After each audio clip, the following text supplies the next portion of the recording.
When they said, come on, it was a done deal. Everybody just called out, you know what I'm saying, like it was an old horse race or something. A chaotic scene as hundreds make a run for the door and a chance at Dallas County housing vouchers. That story topping our news this midday.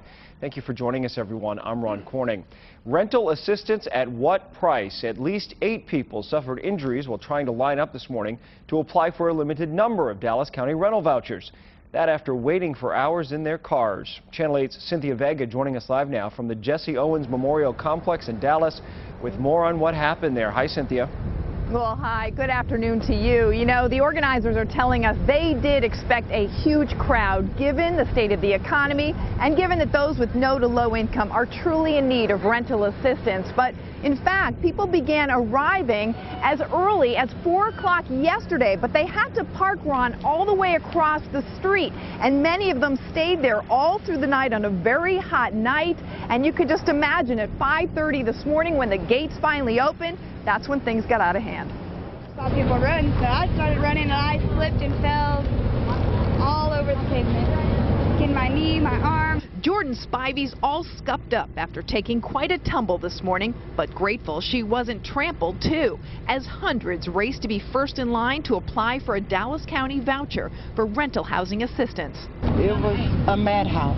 Ada McKenzie also injured as the crowd closed in around the door.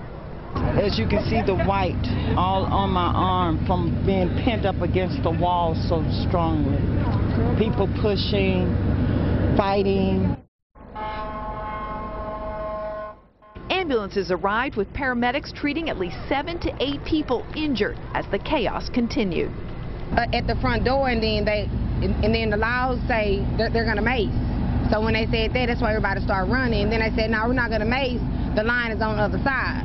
I think it was really unorganized because a lot of people that was here first really end up at the end because they couldn't run fast enough. So many people had pulled up in their cars by 2 this morning. The line along Polk Street stretched more than a mile back, many sitting out on the median. Security nearby. When word got out the doors opened an hour and a half early, that's when people began racing for the opportunity to fill out an application for housing assistance.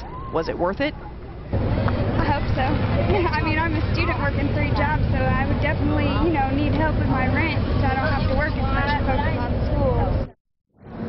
As many as 15,000 people are expected to show up here to apply for rental assistance throughout the day. And to give you some idea of what's available, Dallas County has 3,800 vouchers, and only 100 are available right now. The rest will be freed up over the next few years as people come off that rental assistance, and these people right now, if they qualify, will then get that rental assistance. But for those who were parked across the street last night, they want to know, why couldn't they use this parking lot? It didn't open up until 6 o'clock this morning.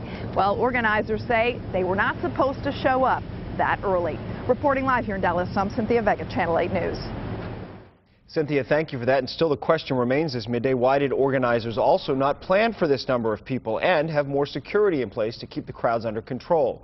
Channel 8's Rebecca Lopez is standing by in the Dallas newsroom with more on this part of the story. Rebecca, good afternoon. Good afternoon. Well, organizers say that they didn't plan for people, again, as Cynthia just mentioned, to start arriving until this morning, but people started showing up yesterday afternoon and told to come back, so they started lining up. The big problem is that the parking lot was closed to the facility, so people couldn't park and had to park along the streets and then run across the streets. Today, the Dallas County Sheriff's Office says that they planned for this event and that Dallas police, though, should have had patrol officers out there directing traffic. But according to DPD, they weren't notified that there was a problem until after 6 this morning. They did send out some officers, but were told the county had it under control. There is no perfect way.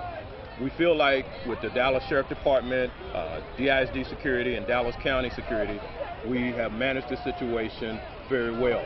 Of course, you're going to have people break line, you're going to have people running. That's to be expected. DPD is used to large crowds like the Mavs parade. DPD says they could have controlled these crowds better if they'd known and had been included in on the planning.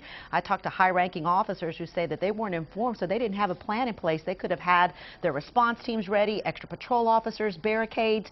The county and DISD, though, were in charge of the security. We'll have more on what went wrong in our later newscast. Reporting live from the newsroom, Rebecca Lopez, Channel 8 News. All right, thank you for that, Rebecca. And even though there was a lot of confusion this morning, once applicants got inside, the process was a lot easier. Anyone who wanted to apply for a Section 8 housing voucher had to fill out a one-page form in person through Dallas County Health and Human Services.